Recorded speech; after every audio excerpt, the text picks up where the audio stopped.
Hello दोस्तों, आप सभी का स्वागत है आपके अपनी YouTube channel the crown study में। दोस्तों, डेली करंट अफेयर्स के इस शो में आज हम लोग 13 मार्च के करंट अफेयर्स को डिस्कस करेंगे।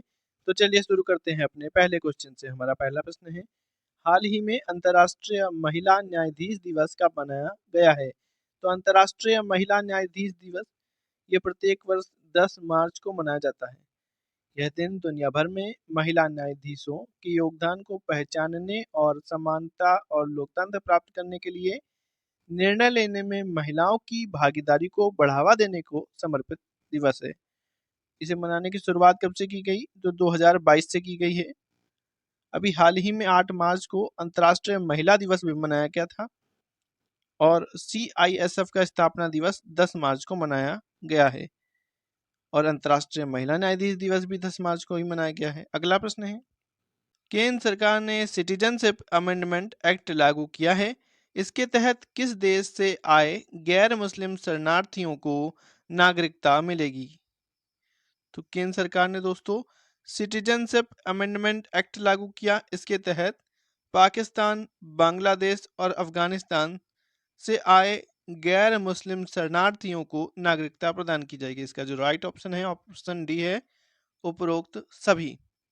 केंद्र सरकार ने 11 मार्च 2024 को सिटीजनशिप अमेंडमेंट एक्ट यानी CAA का नोटिफिकेशन जारी कर दिया। इसके साथ ही यह कानून देश भर में लागू हो गया। CAA को नागरिकता संशोधन कानून कहा जाता है। इससे पाकिस्तान, बांग्लादेश, अफगानिस्तान से जो गैर मुस्लिम शरणार्थी आएंगे उनको नागरिकता मिलने का रास्ता साफ हो गया।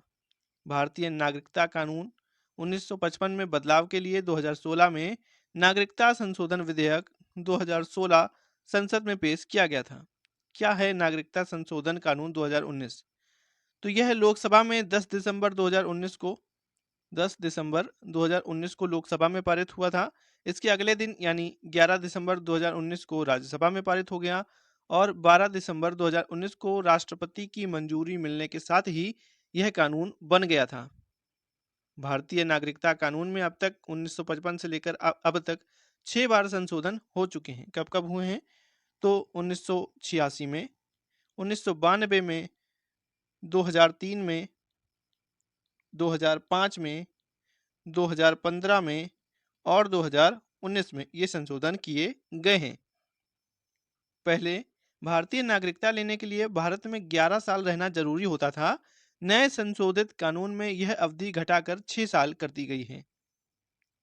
CAA के तहत 31 दिसंबर 2014 से पहले पाकिस्तान, अफगानिस्तान, बांग्लादेश से धार्मिक आधार पर प्रताड़ित होकर भारत आए हिंदू, सिख, बौद्ध, जैन, पारसी और ईसाई समुदाय के लोगों को इसमें नागरिकता दी जाएगी। इसमें मुस्लिमों को नागरिकता नहीं दी जाएगी। गैर मुस्लिम जो भी हैं, हिंदू, सिख, बौद्ध, जैन, पारसी और ईसाई, इनको ही नागरिकता दी जाएगी। अगला प्रश्न है, प्राइमेट आबादी के नवीनतम सर्वे के अनुसार भारत में गोल्डन लंगूर की संख्या कितनी है? तो प्राइमेट आबादी के नवीनतम सर्वे के अनुसार भारत में गोल्डन लंगूर की संख्या ये है 7,396। 7,396 प्राइमेट आबादी के नवीनतम सर्वेक्षण के अनुसार भारत में गोल्डन लंगूर की जो संख्या पाई गई है वो है 73986।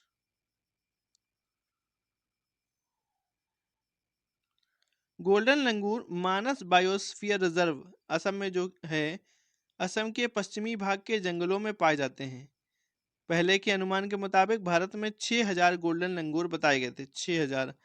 अब जब ये गणना हुई है तो बताया जा रहा है कि ये हो गए हैं 7,396। अगला प्रश्न है, हाल ही में प्रधानमंत्री नरेंद्र मोदी ने कहां पर लचित बोरफुकान की 125 फीट ऊंची प्रतिमा का अनावरण किया है? तो लचित बोरफुकान की 125 फीट ऊंची प्रतिमा का अनावरण ये प्रधानमंत्री मोदी जी ने असम के अंदर किया है। कहां पर किया है? असम के अंदर किया है। 125 फीट की ये मूर्ति है जिसमें पेडेस्टल जिसमें ये खड़े हैं, ये देखिए, ये जो नीचे का हिस्सा है पेडेस्टल, इस ये है 41 फीट का। कितने फीट का है? 41 फीट का है। वहीं ऊपर की जो ये मूर्ति बनी है इसमें ये 84 फीट की है। 84 फीट की है। कुल मिलाकर ये 125 फीट ऊंची है और प्रधानमंत्री मोदी ने इसका अनावरण किया है? लचित बोरफुकान अहोम साम्राज्य के एक प्रसिद्ध सेना कमांडर थे। उन्हें 1671 की सराय घाटी की लड़ाई में उनके नेतृत्व के लिए जाना जाता है, जिसमें उन्होंने मुगल सेना को पीछे धकेला था। अगर बात करें असम की, तो अभी हाल ही में खेलो इंडिया यूनिवर्सिटी गेम्स का आयोजन भी असम के अंदर ही हुआ है, गुवाहाटी में, असम के अंदर। असम के मुख्यमंत्री कौन है? तो हेमंत बिस्वा शर्मा है। कौन है? हेमंत बिस्वा शर्मा है। और अभी हाल ही में आधिकारिक राज्यफल असम ने घोषित किया है काजी नेमू को। काजी नेमू को। और असम वैभव पुरस्कार से किसे सम्मानित किया गया है? तो रंजन गोगोई जी को सम्मानित किया गया है, जो 96वें नंबर के चीफ जस्टिस ऑफ इंडिया थे। अब वर्तमान में राज्यसभा से सांसद हैं। अगला प्रश्न है, हाल ही में द कॉन्स्पिरेसी नामक पुस्तक का अनावरण किसने किया है? तो द कॉन्स्पिरेसी नामक पुस्तक का अनावरण ये किया है गोटाबाया राजपक्षे ने। गोटाबाया राजपक्षे ये श्रीलंका के पूर्व राष्ट्रपति रहे हैं और आरोप लगाया है इन्होंने कि चीन के साथ भू राजनीतिक प्रतिद्वंद्विता के कारण अमेरिका ने उन्हें पद से हटाया है। जुलाई 2022 के मध्य में आर्थिक मंदी के दौरान पद छोड़ने के दबाव के बाद वह देश से मालदीव चले गए थे। अगर बात करें श्रीलंका की, तो श्रीलंका की राजधानी है श्री जयवर्धनेपुरे कोट्टे। मुद्रा रुपया है। राष्ट्रपति इस समय रोनिल विक्रमसिंघे हैं और प्रधानमंत्री दिनेश गुणावर्धने। अगला प्रश्न है, ये रही बुक द कॉन्स्पिरेसी। वर्ष 2024 में मोबाइल फोन उत्पादन के मामले में भारत किस स्थान पर है? तो वर्ष 2024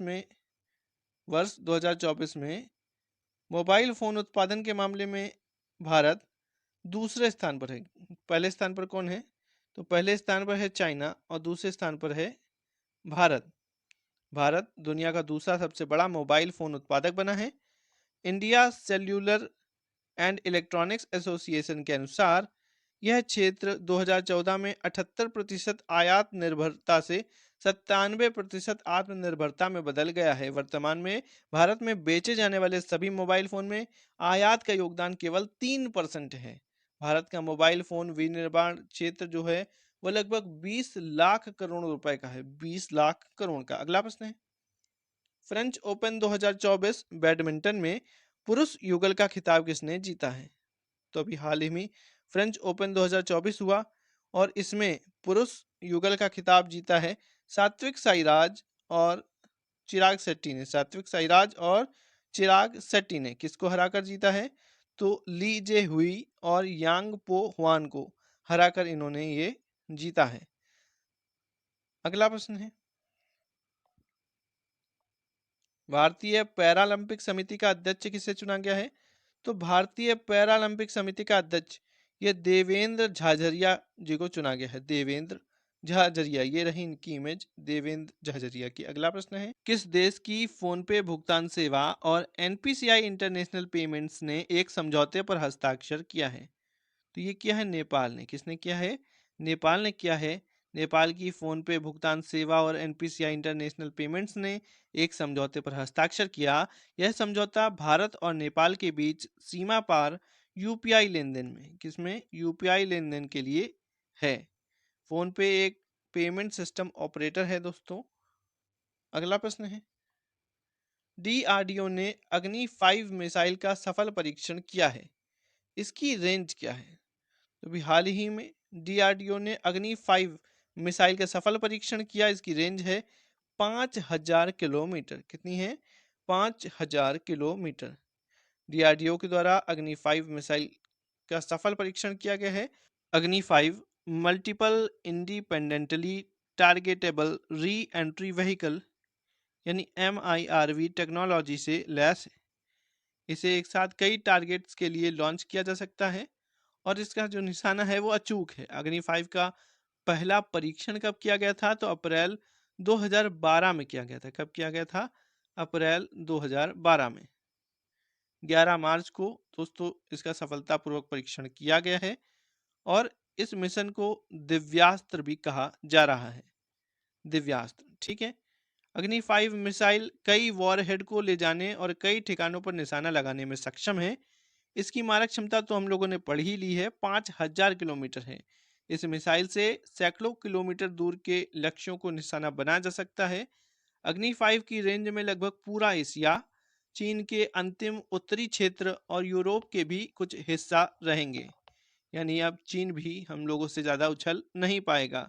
इससे पहले की मिसाइलें जो अग्नि 1, अग्नि 2, अग्नि 3, अग्नि 4 रही हैं, इनकी रेंज 700 से 3500 किलोमीटर की ही थी।